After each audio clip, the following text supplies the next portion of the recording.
La fusión nuclear, la solución a la inestabilidad energética de la humanidad, la clave para los viajes espaciales. Un saludo a toda la humanidad. Un alivio para los recibos de luz en todas partes, y solo ha estado a la vuelta de la esquina durante unos 75 años. Es fácil ver por qué esta tecnología está tan promocionada y por qué sería algo revolucionario para, prácticamente todo. La ciencia, la economía, el medio ambiente, la lista sigue. No solo es una fuente de energía limpia y sostenible, con gas helio inerte como principal residuo, sino que además es increíblemente eficiente. Y tendríamos muchos bonitos globos de helio. La fusión nuclear genera casi 4 millones de veces más energía por kilogramo que los combustibles fósiles, lo cual es muchísimo. Sin embargo, a pesar de un profundo entendimiento de la física y décadas de investigación y reactores de prueba, la fusión nuclear todavía no cumple ninguna función en nuestra red eléctrica. Finalmente, la comunidad global de físicos ha decidido que se necesitará la colaboración de varios países operando con presupuestos equivalentes para lograr el avance tecnológico necesario. El Reactor Experimental Termonuclear Internacional, o porque es un nombre larguísimo, ITER, actualmente está construyendo el tokamak de fusión nuclear más grande del mundo en Saint-Paul-les-Durance, en el sur de Francia. Y me disculpo, gente de Francia. Con ITER, científicos de todo el mundo planean de verdad acercar la fusión nuclear. Bueno, al menos para 2035, la energía del futuro. Mientras que las últimas décadas han demostrado que la fusión nuclear es un obstáculo difícil de superar para nosotros los humanos, es increíblemente común en todo el universo. Es el fenómeno que hace que las estrellas como el Sol produzcan energía. Es indirectamente la fuente de la gran mayoría de la energía que ya consumimos, desde los combustibles fósiles que contienen energía solar atrapada por plantas hace decenas de millones de años, hasta las presas hidroeléctricas que aprovechan el ciclo del agua, el cual es impulsado por la radiación del Sol. Sin embargo, a pesar de los titulares simplificados y las frases llamativas, la fusión nuclear que los físicos esperan lograr en reactores como ITER no es exactamente la misma que ocurre dentro de las estrellas. La fusión nuclear del Sol es increíblemente elegante en su simplicidad. Los núcleos de protio, un isótopo de hidrógeno que contiene un solo protón en el núcleo y ningún neutrón, se fusionan para formar deuterio, un isótopo de hidrógeno que contiene un protón y un neutrón.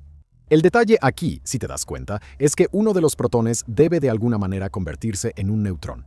Normalmente, dos protones libres no se fusionarían porque incluso en el Sol, la fuerza electromagnética es lo suficientemente poderosa como para separarlos, incluso si llegan a chocar.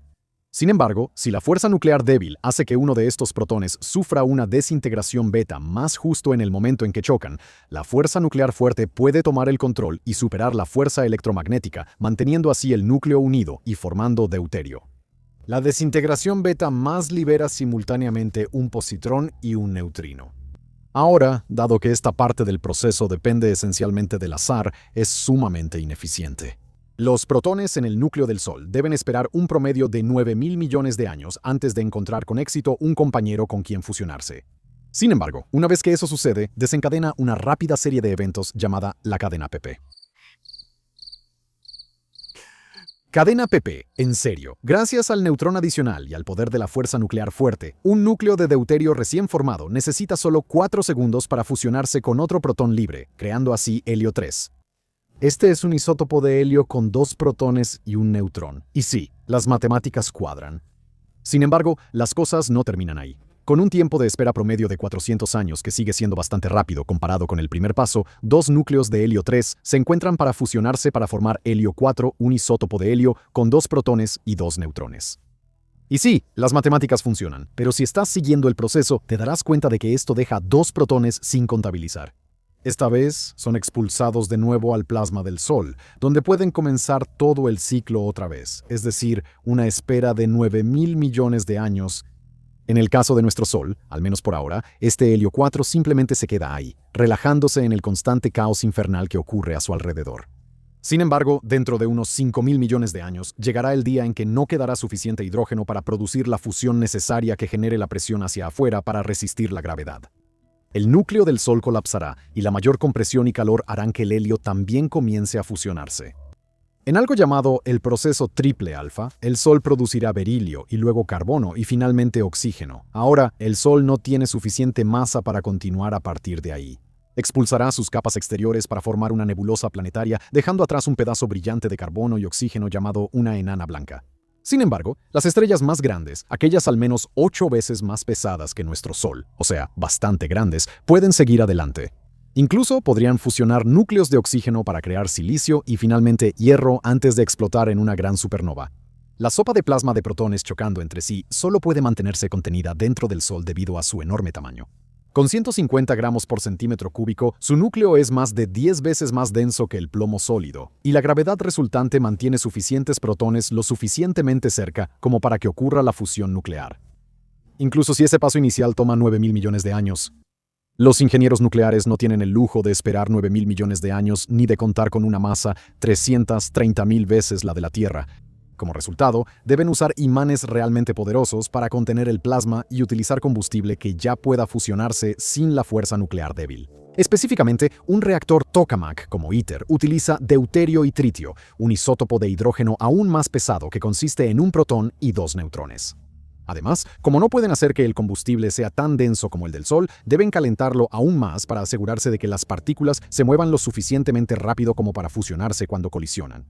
Esto significa 150 millones de Kelvin, que es 10 veces más caliente que el núcleo del Sol. Cuando el sistema utiliza núcleos de deuterio y tritio, se forma helio 4, igual que en el Sol, y el resto es un solo neutrón libre altamente energizado. El increíble potencial energético de estos procesos se puede ver en la simple ecuación de Einstein, E igual a mc², que refleja que la masa de la materia puede convertirse en una enorme cantidad de energía.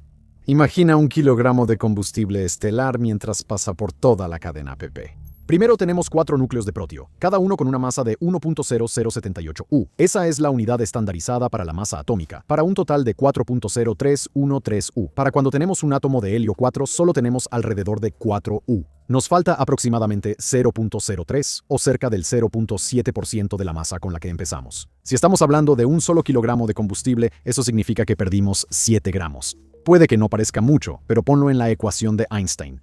Es la masa multiplicada por la velocidad de la luz, que es casi 300 millones de metros por segundo al cuadrado.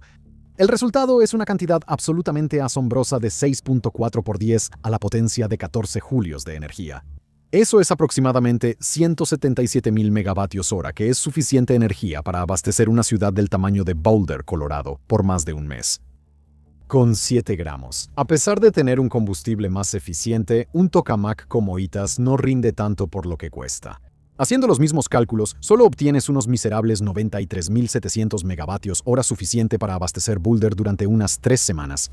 Para comparar, 1 kilogramo de gas natural quemado en plantas de energía produce solo 0.009 megavatios hora o 9 kilovatios hora. Eso es suficiente para hacer unas 3 cargas de ropa, o quizá asar un pavo de Acción de Gracias durante 4 horas. Y por eso probablemente puedas ver por qué la fusión atrae tanta atención. Solo es una broma. El astrofísico estadounidense Lyman Spitzer generalmente es considerado el padre de la investigación civil sobre la fusión nuclear porque motivó al gobierno de Estados Unidos a convertir el proyecto Matterhorn de investigación de armas de fusión a investigación de reactores de fusión, lo que resultó en la creación del Laboratorio de Física de Plasma de Princeton. Lo que no es tan conocido es que el propio Lyman Spitzer en realidad se inspiró en un científico argentino, Ronald Richter. En marzo de 1951, el presidente de Argentina, Juan Perón, hizo el sorprendente anuncio de que Ronald Richter había logrado la liberación de la energía atómica. Pero en lugar de dividir átomos de uranio, como en los reactores de fisión nuclear, él había utilizado la fusión nuclear controlada de hidrógeno. Aparentemente, a pesar de ser un país pequeño y rural con solo 16 millones de habitantes en ese momento, Argentina había invertido millones en su proyecto ultrasecreto, Güemmel, donde Ronald Richter construyó un búnker de concreto de 12 metros de altura en una isla remota de la Patagonia con el mismo nombre. Después de que un incendio destruyera gran parte de su equipo en su laboratorio en Córdoba, Richter estaba convencido de que los espías intentaban sabotearlo y le pidió al presidente Perón un lugar protegido y aislado. Sin embargo, Richter ni siquiera llegó a usar el búnker. Después de afirmar que vio una grieta microscópica en el exterior del concreto de 4 metros de grosor, declaró que era inútil y ordenó que lo demolieran por completo. Luego, creó un reactor de fusión nuclear dentro de un edificio secundario de ladrillo en la isla y comenzó a producir cantidades positivas de energía para febrero de 1951, o al menos eso es lo que él decía. Mientras tanto, la comunidad internacional estaba atónita de que Argentina pudiera desarrollar la fusión nuclear tan rápidamente antes que las superpotencias de Estados Unidos y la Unión Soviética. Esto se desvaneció rápidamente, y los científicos empezaron a revisar los datos de Richter y notaron algunos problemas bastante evidentes. Las afirmaciones de éxito de Richter se basaban en varias lecturas como el ensanchamiento Doppler, las lecturas de radiación y la detección por ultrasonido, pero otros científicos señalaron que sus datos parecían más fallas del equipo o malas interpretaciones. Por ejemplo, el ingeniero Mario Bangora, que formaba parte del comité de investigación, señaló que los clics en los contadores Geiger de Richter no provenían de neutrones y, por lo tanto, de radiación nuclear, sino más bien de interferencia electromagnética causada por las enormes chispas eléctricas del reactor. Numerosos científicos y funcionarios le pidieron a Richter que repitiera sus pruebas para demostrar sus afirmaciones, pero él se negó. En cambio, se mantuvo en su isla y rechazó las exigencias de publicar artículos o permitir que científicos independientes la visitaran. Finalmente, sin reproducir sus resultados ni una sola vez, ordenó destruir el reactor y construir otro enorme búnker de concreto, esta vez subterráneo. Fue durante el proceso de excavación de este búnker que el gobierno cerró todo el proyecto. Mientras que muchos ven a Ronald Richter como un estafador que intentaba sacarle cientos de millones de pesos al gobierno argentino, aún más personas creen que simplemente estaba un poco fuera de sus cabales. Parecía sufrir de paranoia y a menudo culpaba a espías y al sabotaje por los experimentos fallidos, además de interpretar constantemente los datos de manera errónea para que se ajustaran a sus objetivos.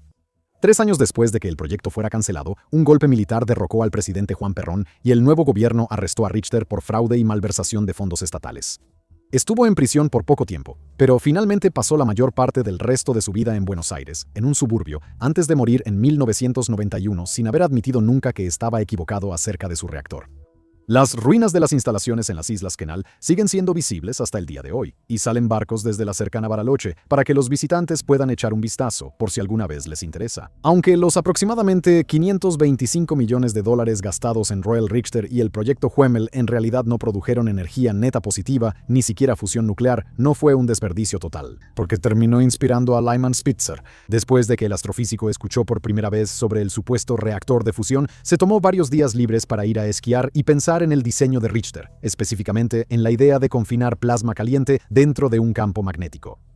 Y este concepto ha inspirado a la gran mayoría de la investigación en fusión y a los reactores experimentales, incluido el que está en construcción en ITER.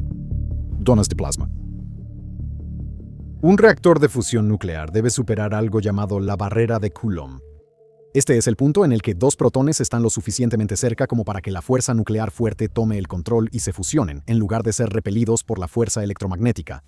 El Sol utiliza un gran truco para cruzar esta barrera, el tunelamiento cuántico. Esto es como un truco de magia de la física. Recuerda, los protones son partículas subatómicas, pero también son ondas, lo que significa que su posición es probabilística. Si una función de onda se extiende sobre una barrera, hay una probabilidad distinta de 0 de que la partícula aparezca al otro lado. Para decirlo en términos sencillos, algunos protones en el Sol logran teletransportarse aleatoriamente a través de la barrera de Coulomb para acercarse a otro protón. Aún así, los 2 protones existirían como un solo núcleo atómico solo por una fracción de segundo si no fuera por la desintegración beta de la que hablamos antes. Si uno de los protones se desintegra en un neutrón en el momento exacto, no alejará a su compañero. ¿Sabes que la probabilidad de que estos fenómenos ocurran en el momento justo para permitir la fusión nuclear era tan baja que tardaría 9.000 millones de años en ocurrir? Probablemente sí lo sabes, ya lo mencioné varias veces. El Sol es una enorme bola de fusión nuclear porque tiene una cantidad absurda de protones. Específicamente, si te interesa, es 1.2 por 10 a la potencia de 57. Eso es un 12 seguido de 56 ceros. Eso es una pérdida de protones. Y muchos ceros. No tenemos tantos protones ni tampoco tenemos miles de millones de años. En cambio, los físicos deben superar la barrera de Coulomb calentando los protones tanto que se muevan tan rápido que simplemente atraviesen la barrera sin necesidad de tunelamiento cuántico. Pero, ¿cómo puedes contener físicamente un plasma que está a 150 millones de grados? Cualquier material físico se vaporizaría al instante. Esto es lo que Lyman Spitzer encontró tan fascinante del experimento fallido de Ronald Richter, la idea de usar imanes para confinar el plasma. Aún así, no es tan fácil como parece. Primero que nada, no puedes simplemente crear un tubo recto de imanes. Recuerda, las partículas en el plasma se mueven increíblemente rápido, casi a 1.360 km por segundo, o aproximadamente 3 millones de millas por hora. Básicamente, muy rápido llegarían al final del tubo y chocarían contra la pared, vaporizándola. La solución es poner los imanes en un lazo como una dona gigante de metal. Ahora, solo giran en círculo una y otra vez, pero esto te deja con un nuevo problema. Los imanes en el interior del lazo, dentro del agujero de la dona, por así decirlo, están más juntos que los que están en el exterior. Esto hace que el campo magnético sea más fuerte en el interior del lazo, lo que provoca una desviación. Los protones con carga positiva del plasma y los electrones con carga negativa son empujados en direcciones opuestas, y las partículas altamente energizadas chocan de nuevo contra las paredes, siendo vaporizadas. Lyman Spitzer resolvió este problema al inventar el estelarador en 1951. Tenía forma de un 8. Este simple cambio geométrico significaba que las partículas que viajaban por el interior del tubo en un punto se encontraban en el exterior en el punto complementario de la figura en 8. Desafortunadamente, este diseño resultó demasiado difícil de construir a escalas lo suficientemente grandes.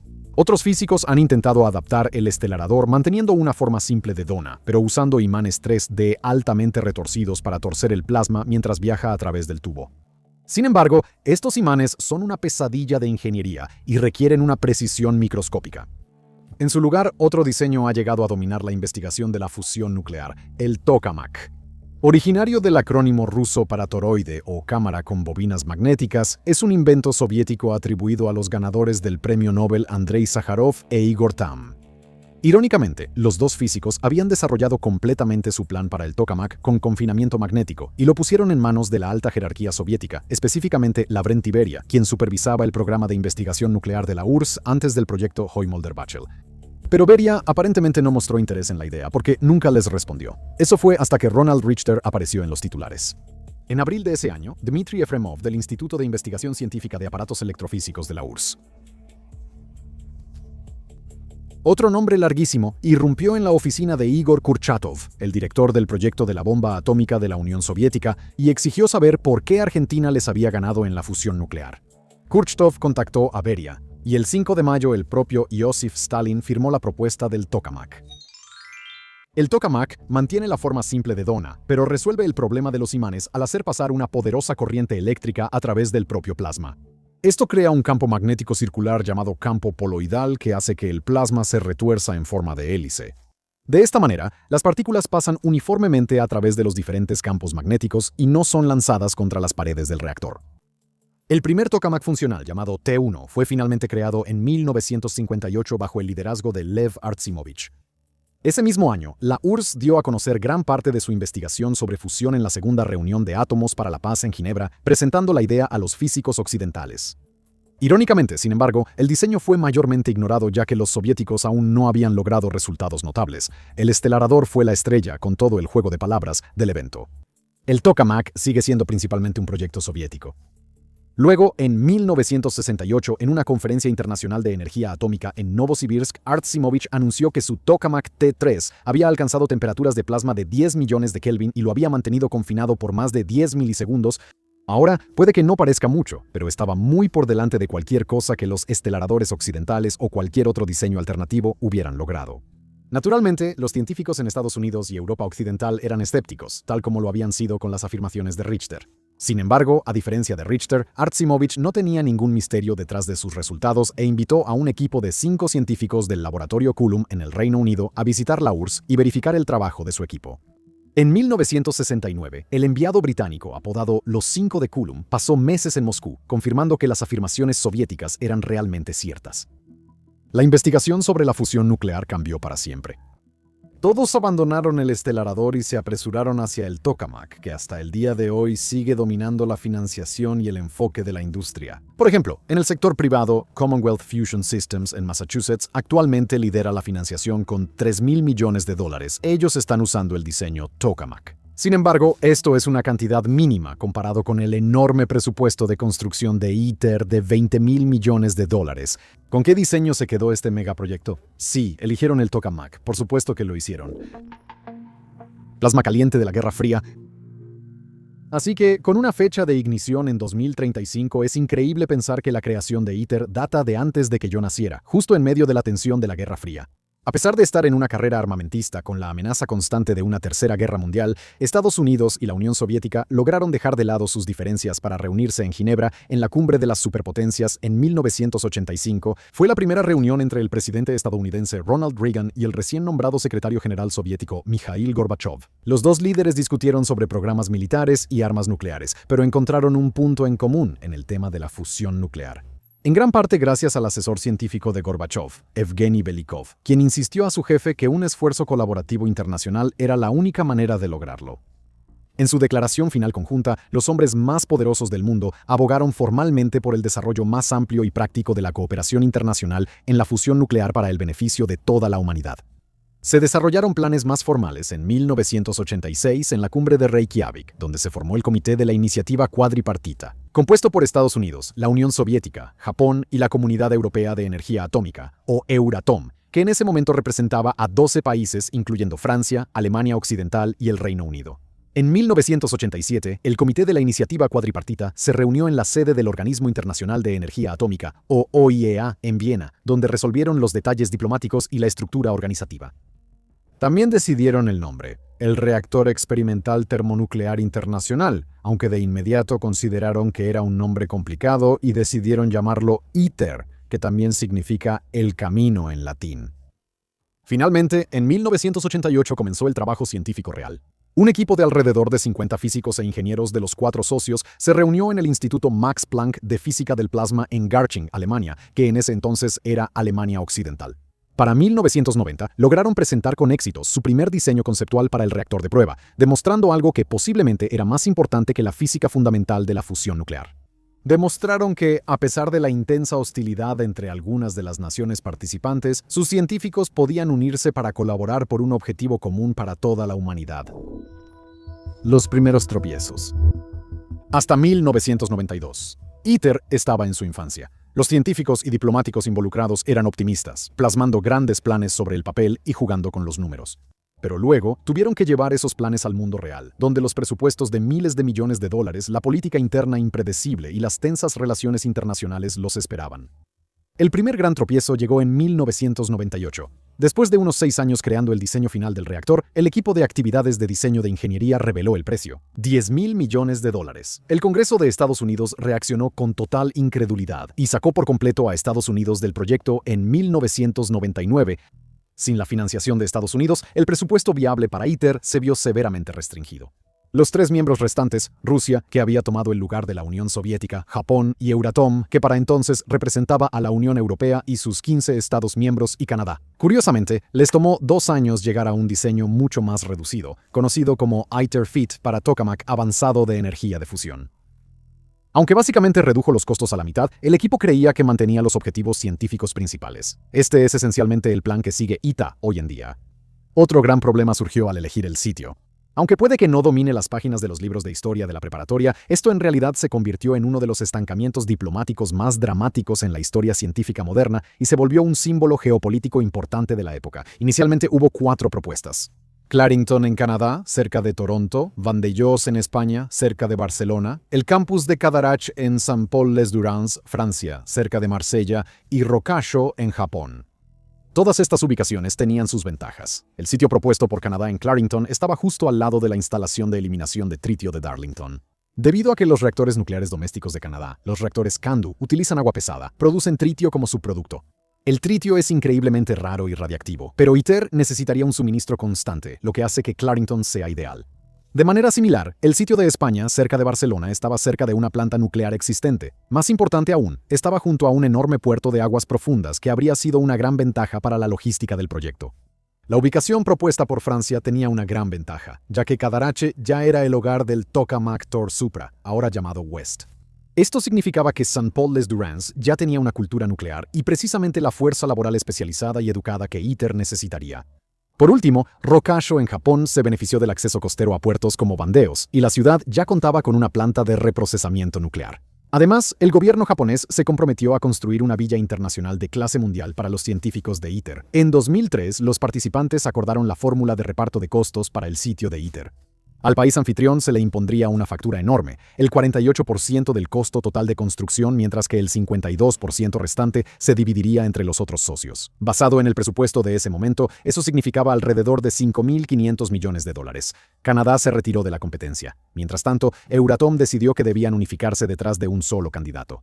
España aceptó retirarse con la condición de que la agencia responsable de gestionar la contribución financiera y de adquisiciones de Europa para ITER, ahora llamada Fusion for Energy o F4E, se ubicara en Barcelona y que se favoreciera al español para el puesto de primer director.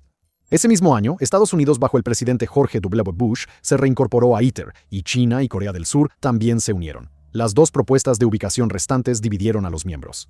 Euratom, Rusia y China apoyaron a Francia, mientras que Estados Unidos y Corea del Sur apoyaron a Japón. 3 contra 3. Ahora, este estancamiento se agravó aún más por la invasión de Irak por parte de Estados Unidos. En 2003, Japón apoyó la invasión, mientras que Francia no lo hizo. Los historiadores generalmente están de acuerdo en que Estados Unidos apoyó tan firmemente la candidatura de Japón, al menos en parte, como represalia política contra Francia. Las naciones participantes no pudieron llegar a un acuerdo durante casi 2 años, y existía el temor de que tuvieran que dividirse en 2 proyectos competidores. Finalmente, en 2005, los diplomáticos europeos y japoneses negociaron el acuerdo de enfoque más amplio. Japón aceptó retirarse y permitir que el ITER se construyera en Francia a cambio de enormes concesiones. Primero, la contribución requerida de Japón se fijó en solo el 10% del costo total de construcción, pero recibirían el 20% de los contratos de manufactura de alta tecnología. Además, se les garantizó el 20% de los puestos para el personal de investigación.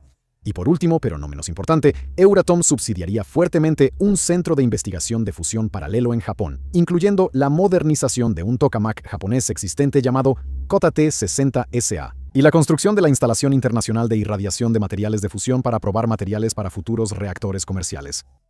Con estos grandes obstáculos superados, los 7 participantes de los megaproyectos, India se unió a finales de 2005, se reunieron en el Palacio del Elíseo en París en 2006 y firmaron oficialmente el acuerdo ITER. Colocando la primera piedra. Las topadoras comenzaron a limpiar el sitio para ITER en 2007. Midiendo unas 42 hectáreas o más de 100.000 acres, extrajeron millones de metros cúbicos de roca para crear una enorme plataforma plana. Quizás la parte más impresionante de la construcción de la instalación fueron las medidas antisísmicas. Como ITER es un sitio nuclear, debe ser capaz de sobrevivir a los terremotos. Esto significó excavar un pozo lo suficientemente grande para albergar el edificio principal del complejo tokamak, además de muros de contención de concreto reforzado, así que tenía aproximadamente 130 metros de largo por 90 metros de ancho o 425 por 395 pies. En el fondo del pozo, los constructores instalaron 493 columnas de aislamiento sísmico. Cada una de estas está rematada con un soporte especializado de goma y acero. Todo el complejo tokamak, que pesa unas 400.000 toneladas más que el Empire State Building, por cierto, descansa sobre estos soportes. Esto esencialmente lo aísla del suelo, manteniéndolo estable si la tierra comienza a moverse. Mientras que la construcción de la instalación fue relativamente sencilla, la construcción del propio reactor resultó ser una hazaña mucho más difícil. En lugar de que los Estados miembros simplemente escriban cheques a alguien en Francia, el acuerdo de ITER establece que alrededor del 90% del proyecto se financia mediante contribuciones en especie. En otras palabras, Estados Unidos no le da $1 millón a ITER para comprar un microchip especializado, por ejemplo. En cambio, Estados Unidos fabrica el microchip y luego lo envía a Cadarache. Esto crea un problema evidente. ¿Cómo funcionan todas estas partes juntas? Gestionar la compatibilidad y las tolerancias entre culturas e idiomas muy diferentes sin mencionar los usos horarios es difícil, por decirlo menos. Para 2013 ITER estaba en serios problemas. Una evaluación de gestión independiente, dirigida por William Madia, elaboró un informe mordaz, señalando la falta de liderazgo centralizado, estructuras deficientes de toma de decisiones y, lo más importante, fricción y reproches mutuos entre ITER y los Estados miembros, las agencias nacionales y las empresas que construyen las piezas. Además, los costos se estaban disparando, con proyecciones internas que se acercaban a la marca de los $20.000 millones. Los países participantes se estaban frustrando, especialmente Estados Unidos, y el Congreso estaba amenazando con retirarse nuevamente. Por suerte, Bernard Bigot, el exdirector de la Comisión de Energías Alternativas y Energía Atómica de Francia, vino al rescate en 2015. Usando amplios poderes ejecutivos, renovó por completo la estructura de gestión, integró mejor al equipo central con las agencias relevantes de los Estados miembros y estableció un nuevo calendario base. Su gestión es ampliamente reconocida por haber salvado al ITER del colapso. Con una nueva y mejorada filosofía de gestión, el sistema de financiamiento en especie realmente empezó a producir cosas bastante interesantes. Por ejemplo, la India produjo el criostato. Con unas dimensiones de 30 por 30 metros o 100 por 100 pies, es el recipiente de alto vacío más grande jamás construido y envuelve todo el reactor para mantener los imanes superenfriados. De manera similar, Europa y Japón han fabricado las bobinas de campo toroidal, enormes imanes superconductores en forma de D que pesan más de 300 toneladas cada uno y deben ser enfriados a menos 269 grados Celsius o menos 450 grados Fahrenheit. Más frío que el lado oscuro de la Luna. Dato curioso. Mientras tanto, General Atomics en California está construyendo el solenoide central o CS. Es la bobina de inducción principal de los tokamaks que impulsa la corriente eléctrica en el plasma, funcionando como el corazón del reactor. Utilizando la impresionante cantidad de 43 kilómetros o 27 millas de cable superconductor de niobio estaño, mide 5 pisos de altura y pesa 1.000 toneladas. Más importante aún, produce hasta 15 millones de amperios de corriente eléctrica, tanto que su campo magnético podría levantar un portaaviones fuera del agua. ¡Santo cielo! 5 de los 6 módulos ya han sido instalados en la instalación de ITER. Hablando de la instalación, sin embargo, este es otro obstáculo para el éxito de ITER. Todas esas piezas pueden ser geniales, algunas literalmente frías, pero todas tienen que llegar al sur de Francia de alguna manera. Incluso después de ser enviadas al puerto mediterráneo de Fos-sur-Mer, las piezas deben recorrer más de 100 kilómetros o 60 millas hasta Cadarache.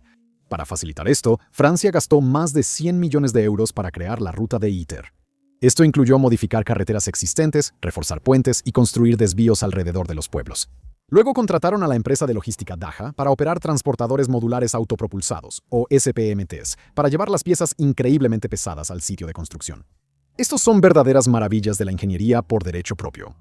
Son vehículos de transporte pesado completamente controlados a distancia, que se ensamblan entre sí para crear plataformas personalizadas capaces de soportar equipos industriales masivos.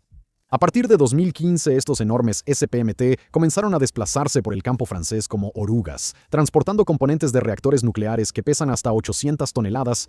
Para 2019, la instalación en sí fue terminada y se instalaron grúas puente gigantes para el ensamblaje para armar el tokamak, la nueva línea base.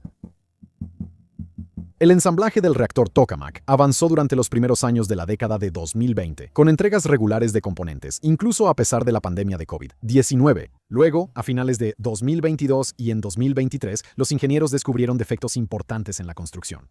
Primero, hubo no conformidades dimensionales en las uniones biseladas soldadas de los sectores del recipiente de vacío.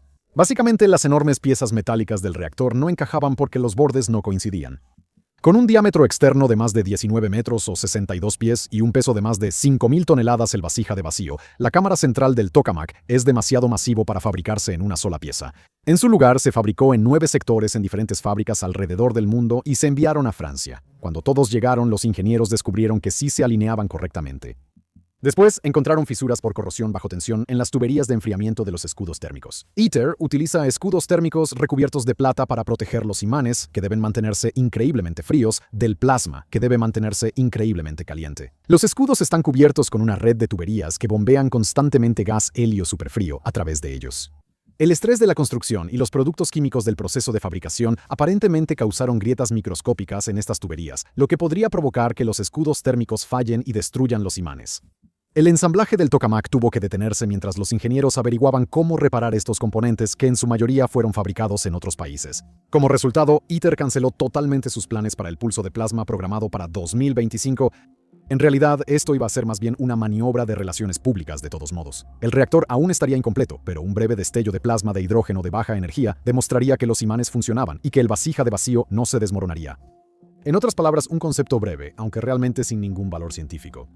Para compensar el tiempo perdido, ITER ha decidido ahora saltarse este paso por completo y simplemente esperar el inicio de las operaciones de investigación o SRO en 2034 seguido de operaciones reales de fusión de deuterio-deuterio en 2035. Eso incluye un tokamak completo con todos los componentes en su interior. Con el tiempo, el reactor irá pasando lentamente a una fusión completa de deuterio-tritio que actualmente está programada para 2039. Además, junto con este nuevo cronograma base, ITER decidió mejorar el material de la pared interna del tokamak que debe enfrentar el violento plasma CPH2. Originalmente, los ingenieros planeaban revestir el reactor con berilio, que es más ligero y más fácil de trabajar que otras alternativas. Sin embargo, se erosiona rápidamente bajo las condiciones extremas del confinamiento de plasma, así que sabían que tendrían que retirarlo y reemplazarlo en algún momento. Ahora revestirán la pared interna con tungsteno desde el principio, con el punto de fusión más alto de cualquier metal. El tungsteno es inevitablemente lo que las plantas de energía de fusión comerciales reales tendrán que usar. Es más pesado y más difícil de trabajar que el berilio, pero enfocarse en él ahorrará tiempo y dinero a largo plazo. Cuando esté terminado, el tokamak de ITER contendrá un volumen de plasma de más de 830 metros cúbicos o casi 30.000 pies cúbicos, el más grande jamás construido y 8 veces más grande que los tokamaks más grandes que operan actualmente. Pesará 23.000 toneladas equivalente a 3 torres Eiffel y contiene 60 meganewtons de fuerza, el doble del empuje del transbordador espacial en el despegue. A pesar del enorme volumen de plasma, la cámara de vacío solo se llenará con aproximadamente 1 gramo de gas. Sin embargo, con un tiempo de confinamiento de solo 3.4 a 3.5 segundos, ITER espera producir 500 megavatios de energía térmica con la fusión de deuterio-tritio, suficiente para abastecer a 500.000 de hogares. El problema. Así que el reactor ITER producirá 500 megavatios de energía térmica, mientras solo requiere 50 megavatios de potencia térmica de entrada para calentar el plasma. En términos de ingeniería, esto le da al ITER un factor Q de 10, ya que produce 10 veces más energía de la que consume. Sin embargo, lo que muchos no entienden es que este es simplemente el factor Q científico. Solo cuenta el calor que entra al plasma y el que sale de él. No está considerando las enormes cantidades de electricidad necesarias para enfriar los imanes, hacer funcionar las bombas de vacío o simplemente mantener las luces encendidas en una instalación tan grande. En realidad, ITER requiere alrededor de 300 megavatios para operar su reactor. Además, las plantas de energía comerciales que dependen de la energía térmica para hacer girar las turbinas de vapor rara vez superan el 35% de eficiencia. En otras palabras, solo generarían alrededor de 175 megavatios de los 500 megavatios generados por ITER. Si haces las cuentas, verás que para la producción real de electricidad, ITER es una pérdida neta. Y este es un punto importante de confusión, el mayor inconveniente de todo este megaproyecto. ITER es completamente experimental, no está diseñado para generar electricidad para la red en absoluto. No hay turbinas de vapor ni lugar para ponerlas, incluso si quisieran. En cambio, ITER sirve como un campo de pruebas científico y de ingeniería para varios conceptos que serán necesarios para las plantas de energía comerciales en el futuro. ITER espera desarrollar la autosuficiencia de tritio. Dado que el isótopo de hidrógeno es tan raro y costoso, los ingenieros quieren instalar módulos de manto de prueba, o TBMs, segmentos de pared revestidos de litio. Cuando un neutrón sale volando del plasma y choca con los átomos de litio, el núcleo de litio se divide en tritio y helio, produciendo así tritio directamente en el propio reactor. Además, ITER quiere estabilizar su plasma hasta el punto en que la reacción de fusión pueda mantener su propio calor. Eso reduciría considerablemente los requerimientos de energía externa. Por último, ITER será pionera en los robots avanzados que serán necesarios para mantener el tokamak, ya que los humanos no podrán hacer mucho dentro de la cámara altamente radiactiva. Pero no te preocupes, no es solo teoría. ITER tiene un plan práctico de seguimiento para generar electricidad utilizable llamado plantas de demostración o demo. En lugar de un solo reactor, cada nación miembro que participa en ITER tomará las lecciones aprendidas en Cadarache y las llevará a casa para construir sus propios prototipos de demostración. Por ejemplo, ya se están diseñando la EU-Demo de Europa, la K-Demo de Corea del Sur y la JA-Demo de Japón. En pocas palabras, estos prototipos de demostración conectarán un reactor de fusión como el de ITER a turbinas de vapor para generar electricidad para la red. Para lograr esto, deben tener una operación de plasma continua en estado estable, en lugar de solo pulsos como ITER. Deben tener un ciclo de combustible cerrado y producir el 100% de su combustible de tritio sin necesidad de que se les envíe desde fuera. Pero lo más importante es que los demostradores deben tener un coeficiente de ingeniería superior a 1. Deben producir más energía en forma de electricidad suministrada a la red de la que consumen para funcionar. Y eso es una tarea difícil. Como los reactores demo dependen completamente de los datos y conocimientos de ingeniería de ITER, la mayoría de las naciones no planean finalizar sus diseños hasta finales de la década de 2030. Eso significa que la construcción no comenzará hasta la década de 2040 y la producción real de energía no se prevé hasta la década de 2050, como muy pronto. Así que ITER es la colaboración científica internacional más grande de la historia, pero no va a generar ni un solo vatio de potencia para cargar un teléfono. Sin embargo, eso no significa que no sea un megaproyecto increíble que requiere miles de millones de dólares, experiencia científica de vanguardia y, lo más importante, cooperación diplomática y política a niveles pocas veces vistos. Sus contribuciones a la ciencia de la fusión ya han sido y seguirán siendo inmensas. Tanto así que, si todo sale según lo planeado, la investigación que realiza el equipo de ITER podría finalmente hacer que la energía de fusión sea una realidad para la humanidad un siglo después de que comenzó la carrera global. Gracias por vernos.